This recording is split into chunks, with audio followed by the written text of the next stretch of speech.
कहानी खौफनाक चुड़ैल। रात के 1 बजे का वक्त था। चारों ओर बस घनघोर अंधेरा ही अंधेरा छाया था। सरसराहट की आवाज के साथ हवा चल रही थी। दूर कहीं सियारों के रोने की भयानक आवाजें आ रही थीं। सब जगह सन्नाटा पसरा था। नितिन, सुरेश और कपिल तीनों दोस्त पार्टी से लौट रहे थे। पार्टी में सबने खूब शराब पी रखी थी।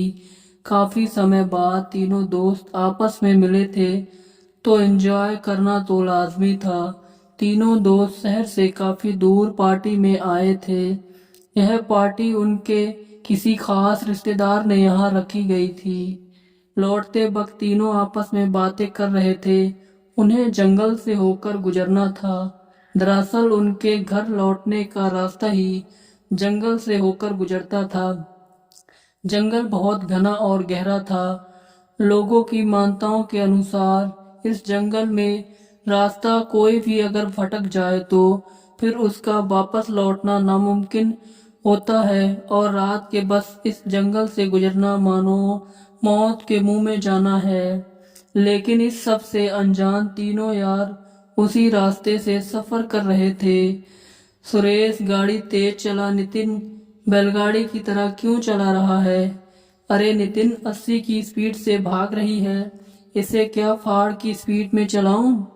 तीनों दोस्त पूरी तरह नशे में मदहोश थे।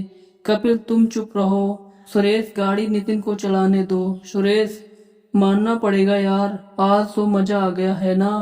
कपिल हाँ यार, सोचा नहीं था कि पार्टी में इतने सारे लोग आएंगे। सुरेश हाँ यार, मजा तो बहुत आया, मगर हमने यह प्लान घर वालों से छुपकर बनाया, उसका बड़ा अफसोस रहा यार। कपिल अगर छिपाते नहीं तो क्या हमारा प्लान सक्सेस होता? बीबियां हमारी क्लास लेती सो अलग। हाँ नितिन। नितिन भी पीछे बैठा दोस्तों से बातें कर रहा था। उसका ध्यान गाड़ी चलाने में नहीं था। तभी अचानक सड़क के बीचों बीच कोई खड़ा नजर आया। कपिल सामने देखो, चिल्लाते हुए नितिन ने सामने मुड़कर स्टीयरिंग संभाला और चिल्लाते हुए झट से हैंड ब्रेक को पूरी ताकत से खींच लिया। लेकिन गाड़ी रुकती उससे पहले सामने खड़े आदमी को गाड़ी ने उड़ा दिया। आहा! चिल्लाने की आवाज के साथ वह आदमी उछल कर दूर जा गिरा। गाड़ी बंद हो गई। सुरेश यह कैसे हो गया? तीनों अचानक हुई इस घटना से कांप उठे। डर के मारे जल्दी तीनों ने गाड़ी से बाहर निकले। सुरेश घबराते हुए यह तूने क्या किया नितिन? कपिल डरते हुए जो भी था गाड़ी से टकराकर मर गया होगा। क्या हो गया ये सब? अब तो मर्डर केस में अंदर जाएंगे हम लोग।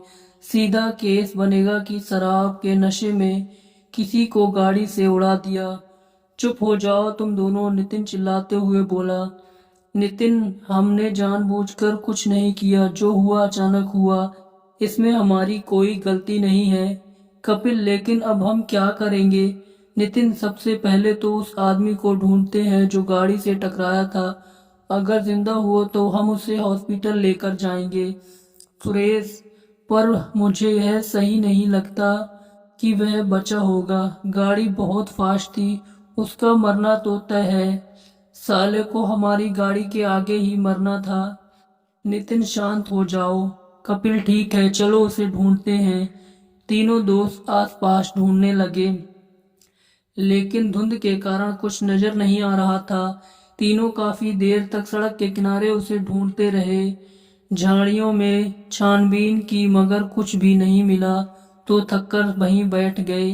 कपिल सब जगह देख लिया पर कहीं कुछ नहीं मिला। सुरेश लेकिन यह कैसे पॉसिबल हो सकता है? हम सबने अपनी आंखों से देखा था उस आदमी को, उसके चिल्लाने की तो आवाज भी आई थी। नितिन हाँ, मुझे लगता है कि हम जो कर रहे थे कर लिया हमने। अब हमें यहाँ से निकलना चाहिए, नहीं तो हम किसी मुसीबत में पड़ जाएंगे। सुरेश हाँ, तुम सही कह रहे हो। रात के मारे मारे फिरने से अच्छा है जो हुआ उसे भूल जाते हैं और घर चलते हैं। वैसे भी रात बहुत हो चुकी है, जो होना था वो हो गया, चलो चलते हैं। तीनों वापस कार में बैठ गए। नितिन ने गाड़ी चालू की। तभी कपिल ने कहा, यार मुझे जोर की लगी है, 2 मिनट रुकोगे, मैं हल्का होकर आता हूँ। नितिन, ठीक है पर जल्दी आना, यहाँ हमें जल्दी निकलना है। हाँ कपिल ठीक है। कपिल झाड़ियों में गया और हल्का होने अपनी पैंट की जिप खोली। जंगल के बीच में हल्का होने का मजा ही कुछ अलग है। हल्का होने के बाद जैसे ही वह पीछे मुड़ा, आहा, डर के मारे उसकी भयानक चीख निकल पड़ी। गाइस जल्दी आओ, यहाँ किसी की लाश है। इतने में कपिल ने आवाज सुनते ही सुरेश और नितिन वहां भागे आ गए। नितिन, क्या हुआ कपिल? कपिल ने सही कहा, वहां एक लाश ही थी जो पेड़ से लटक रही थी, मगर वो लाश किसी और की नहीं बल्कि खुद कपिल की थी। Oh my God! जोर जोर से सुरेश रोने लगा। नितिन भी बिलख पड़ा, लेकिन यह कैसे मुमकिन था? कोई सपना तो नहीं था। जैसे नितिन ने आवाज दी, सुरेश को संभाला। तभी 1 मिनट पहले कपिल ने आवाज दी थी कि यहाँ लाश है, वही कपिल लावारिश लाश की तरह पेड़ पर कैसे लटका हुआ था। नितिन और सुरेश को कुछ समझ नहीं आ रहा था कि उनके साथ असल में क्या हो रहा था।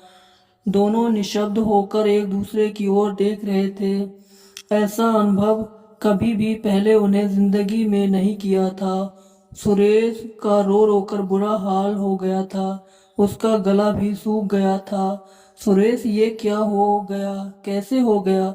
अभी 1 मिनट पहले तू हमारे साथ था, अब हमें अकेले छोड़कर चला गया। हाय, तुझे इतनी दया भी नहीं आई भगवान। सुरेश पागलों की तरह चीख रहा था और बार बार अपना सिर पीट रहा था। नितिन ने उसे संभाल कर उठाया। नितिन, जितना जल्दी हो सके हमें यहाँ से निकलना होगा। तू सुन रहा है ना? चल यहाँ से। लेकिन हम कपिल को छोड़कर नहीं जा सकते, सुरेश ने रोते हुए कहा। नितिन, तुम समझ नहीं रहे हो सुरेश। तुम्हें क्या लगता है, क्या कपिल ने खुद को यहाँ लटकाया है? उसे मारा गया है। यह एक मर्डर है। अगर तुम नहीं चाहते कि हमारा भी यही हाल हो तो जल्दी चलो यहाँ से। सुरेश पर नितिन सुरेश का हाथ पकड़कर और खींचकर गाड़ी तक ले गया। तभी अचानक सब कुछ शांत हो गया। पूरी की पूरी धुंध हट गई।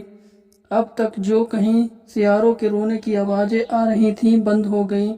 छन छन छन की आवाज जोर से और किसी के हंसने की आवाज, साथ ही घुंघरू की आवाज साफ दोनों के कानों में गूंज रही थी। आखिर यह क्या हो रहा है? जल्दी गाड़ी में बैठ, नितिन चिल्लाया। सुरेश और नितिन दोनों जल्दी में गाड़ी सवार हो गए, पर लाख कोशिश करने के बावजूद गाड़ी का इंजन स्टार्ट नहीं हो रहा था। हंसने की आवाज और जोर जोर से आने लगी। नितिन और सुरेश दोनों सिर से पांव तक कांप रहे थे। डर के मारे दोनों के पैरों की कपकपी छूट गई थी। नितिन ने जल्दी से अपना मोबाइल उठाया और अपने घर पर कॉल करने की कोशिश की, मगर नेटवर्क होने के बावजूद भी नंबर पर कॉल नहीं हो रहा था। यह कैसे पॉसिबल है? कौन है? हिम्मत है तो सामने आओ। तुम कौन हो और हमसे क्या चाहते हो? आखिर हमने तुम्हारा क्या बिगाड़ा है? नितिन चिल्लाया। धीरे धीरे सामने एक परछाई आती दिखाई दी। उस घनघोर अंधेरे में साक्षात कोई राक्षस जैसा नजर आ रहा था। वह साया धीरे धीरे नितिन और सुरेश की ओर बढ़ रहा था। जैसे जैसे वह साया नजदीक आ रहा था, दिल की धड़कनें बढ़ती जा रही थीं, धक धक धक धक। अब ठीक गाड़ी के सामने वह स्पष्ट नजर आ रहा था। तो कहानी में आगे क्या हुआ, कहानी के अगले भाग में जरूर देखें। वीडियो को पूरा देखने के लिए धन्यवाद। मिलते हैं कहानी के अगले भाग में। आपका दिन शुभ हो। शुभ रात्रि।